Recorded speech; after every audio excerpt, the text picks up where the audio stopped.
My father told me a story once, and I'll never forget it. For a few reasons, I think it's the first story he ever told me as a child. It's also the story of how my grandfather died. But honestly, that isn't the reason. You hear stories on TV, or sometimes you overhear something in a public place. People talk about ghosts and aliens, and you think to yourself, that ain't real.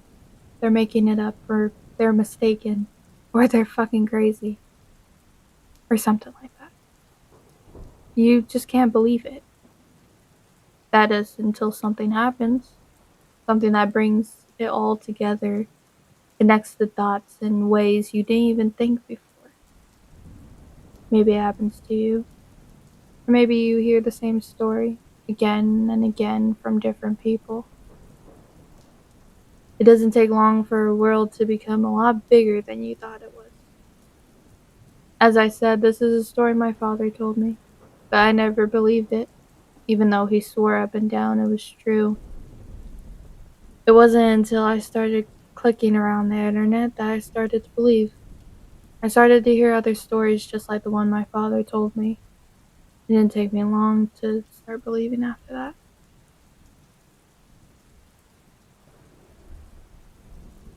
This is not what my father called it, of course.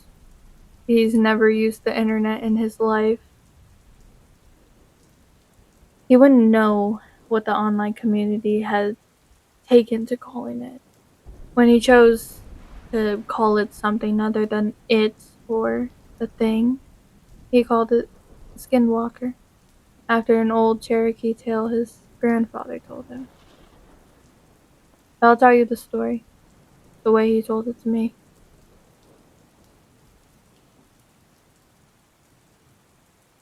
We were out hunting one night in the woods surrounding the dairy farm in Ohio where we lived at the time.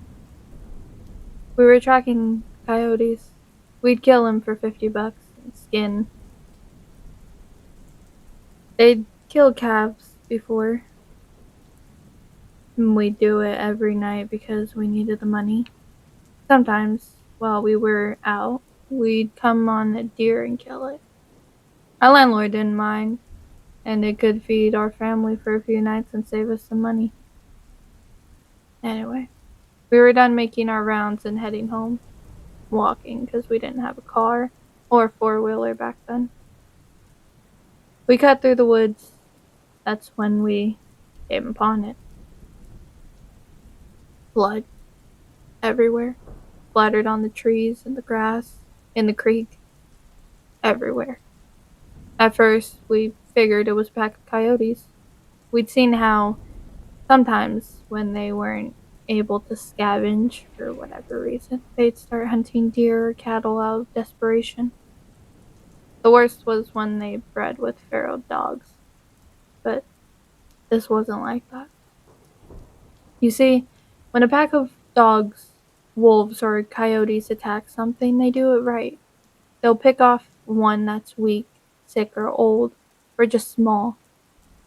They'll hunt it, draw it in closer, someplace it can't get out of, and they'll run it right to the biggest one, the alpha.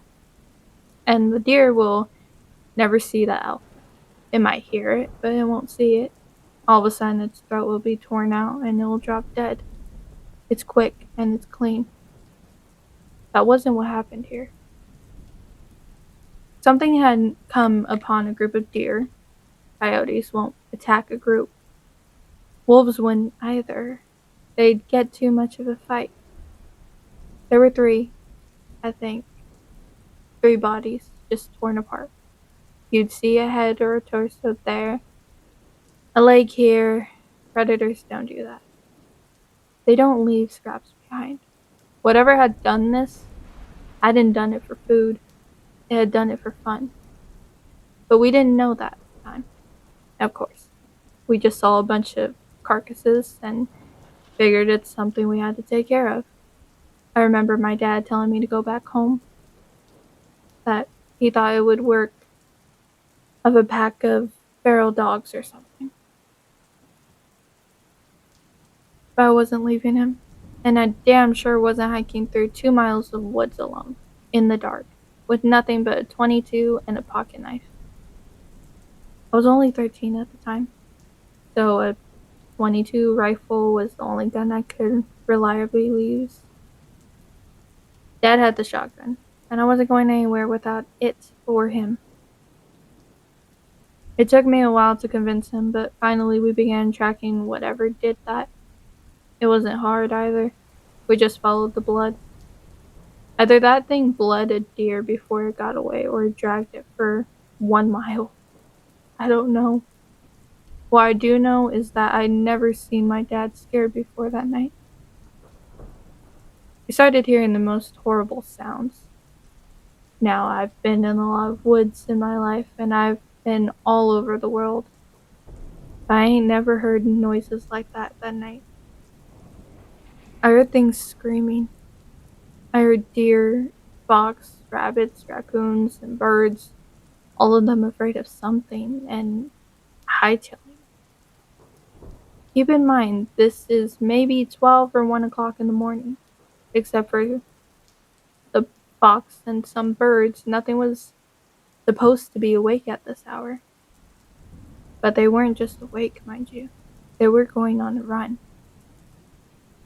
That night I saw a flock of birds flying straight into the trees trying to escape something. We came upon a pack of coyotes and nearly shot a couple thinking their eyes were on us, but then we saw they were running and they were running from something. They didn't even notice us and went right past. Then some deer did the same, then some rabbits, squirrels, and foxes, even a couple of wild hogs. These critters were supposed to be hunting each other, and the only thing they cared about was getting as far away from there as possible. We should have put two and two together. That maybe whatever we were tracking wasn't something we were supposed to see and wasn't something we could kill. To this day, I don't know why we didn't just go home. I guess we were curious. I think that was my dad's nature, to go towards trouble, to fight, and being aware of things my father did during the war, I figured it was best to stay by his side. We finally reached an open alley. It was normally a soil field, but it wasn't in season, so it was just flat dirt. And that's when we saw the trap. Animals fleeing the forest had leveled everything in their path. But where that deer blood was, nothing had taken a single step. It was like whatever was responsible had left it for us to find. The tracks were shallow. Whatever it was couldn't have weighed more than 100 pounds. But that didn't mean much. A bobcat weighing 40 pounds soaking wet can tear your throat out if you weren't careful. The thing is, this thing, the fact that this thing was on the lighter side just meant it was probably quick and was going to be tough to hit. So we followed the tracks, and it didn't take us long to find where they led. There's an old schoolhouse that sits on the top of a hill. Half of it had been ripped out by a tornado, but nobody lived there. Not for a long time. Sometimes we caught homeless people in there, or drug addicts looking for a safe place to shoot up. We figured maybe that was it. Maybe it was some sick kid riding a high, but we didn't think that for too long. When we got to within like 50 yards, we heard a noise. A sort of screech made up of two different sounds. One was a high pitched and another was a low growl. It was making both sounds at the same time, if that makes any sense. We approached it within 20 yards and we heard another sound. Different this time. I remember thinking that it sounded like paper being torn apart while someone was swinging water back and forth in a bucket. Dad looked at me. knelt down and whispered. He told me I had to stay behind him because we're about to corner our prey. Any animal will fight when it's cornered, especially a predator. But we can tell by its tracks that there's only one. He tells me it's probably a single feral dog, most likely rabid. The plan, he said, was to sneak up on it while it was eating, shoot it, and then keep shooting it till it didn't move anymore, and slit its throat.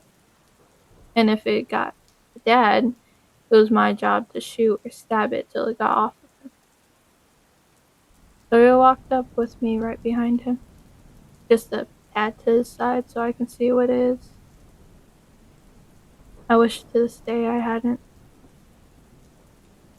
It was leaning over a carcass, tearing off its flesh and throwing what it didn't nibble at side.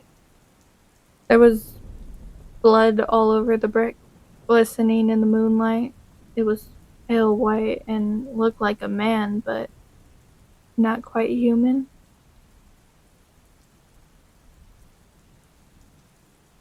It had arms and legs like ours, but it sat like a monkey, hunched over, and its hands weren't normal. It had long fingers with claws at the end. So we saw that, and my dad hesitated.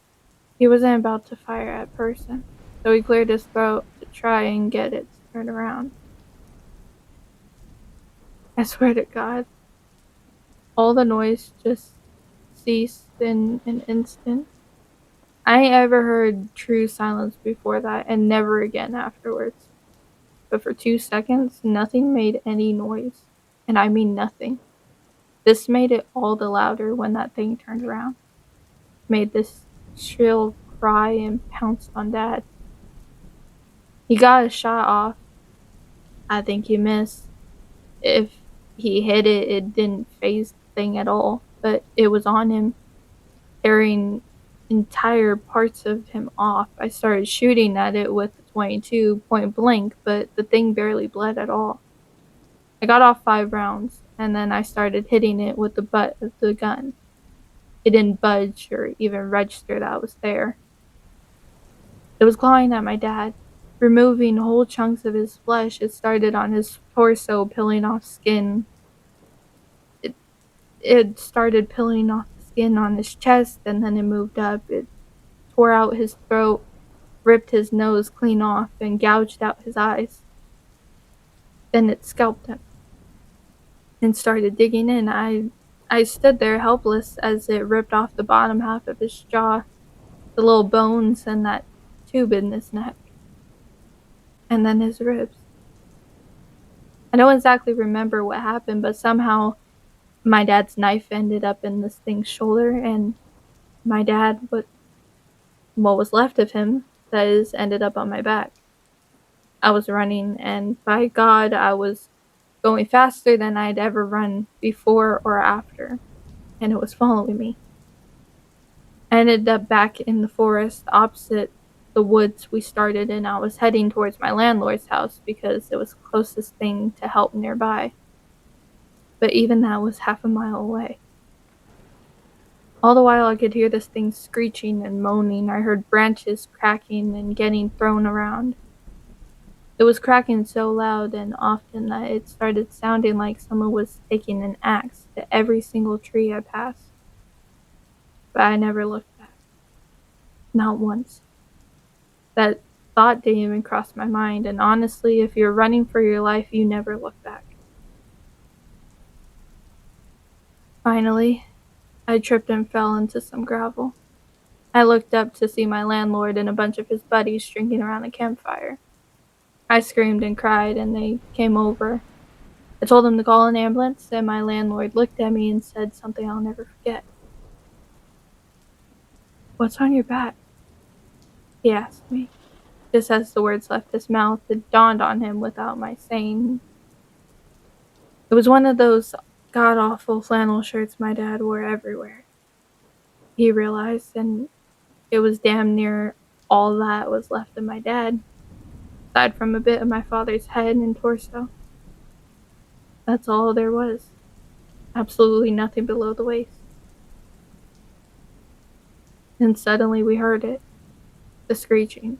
The landlord grabbed me, causing me to drop what's left of my dad on the ground, and I was fighting him, crying because I thought we could still somehow save him. But the truth is, my dad had been gone well before I even picked him up, and all I'd done was carry a corpse back home. My landlord had to pick me up and throw me inside before I would go with him. Him and his buddies, all of us went inside together, and they locked the doors and got their guns. The landlord asked me, "What happened? What happened?" I didn't know what to tell him. He pieced enough together to understand that there was something dangerous out there. All the lights in the house were on, and someone had to call the cops. They would get there as soon as they could, they said, but that meant in 15 minutes. We looked outside and saw a walk in front of the fire they made. No one knew what it was. One of them said it looked like an ape. Suddenly, something came crashing through the window. We all fired at it, but quickly realized it wasn't the thing. No, it was my landlord's dog. Well, his body, anyway. His head and legs were missing. We had just started pushing things in front of the doors and windows to form a barricade when we heard something in the garage. I remember one of his friends saying that the doors were open. We heard metal and glass being ripped and smashed. We dragged the couch and TV in front of the door in the garage, just for added measure. It banged around some more, but then it got quiet. Not silent like it was before. We could hear it move around some, and the guys were talking, making sure their guns were ready. Someone handed me a pistol. No sooner had I cocked the hammer back when we heard something shatter upstairs. Then we heard it screech again, except this time it was louder and it didn't echo and fade out, because it was inside. We all rushed to the one door that led upstairs, and we got to it just in time, just as the thing did. It opened it just a bit, and 4 or 5 men just slammed into it. It managed to get its hand through. Someone with a shotgun took care of that, put the barrel right up to its wrist and pulled the trigger. Blew the hand clean off. That only pissed it off, though. It started shoving that door, clawing. We were on one side, pushing as best as we could, and it was on the other, doing the same. The wood wasn't going to hold, so someone told us to keep our heads down. Suddenly, the top half of the door was gone, and my ears were ringing. There were splinters everywhere. 2 or 3 of them had just unloaded on top of the door. I don't really know where it went after that. The police got there. I was still glued to what was left of the door. The sun was up before they pried me loose. They put me in a hospital for a while. While I was there, a whole lot of people talked to me, but I didn't respond. Not for a long time. When I got back home, I got a job for the landlord, working on the farm. We didn't talk much, not about the thing, but I signed up for the army when I was 19, and he sat me down to drink some scotch as a send-off. I asked him right away what the police had told him. The story they went with was that it was a wild animal, probably a wolf or maybe a bear that had migrated north. I asked him how could they say that when they had the hand. He looked at me, stunned. He told me that the hand never made it back to the station. The cop who had it in his car got into a wreck, drove into a tree, and died on impact. The hand was never found, likely taken by an animal. The cops, when they would acknowledge the hand existed at all, said it was simply the paw of a bear that resembled a man's hand. I never talked to the landlord again. He went missing while I was in basic training and no one ever saw him again. There were rumors that he owed some people some money and skipped town, but I don't think it's that simple. As for me, I never went back to those woods. I wouldn't even go back if I had the whole goddamn US Army at my back. That was the extent of what my father told me about the incident in the woods. But there's just one problem, however. My father lied.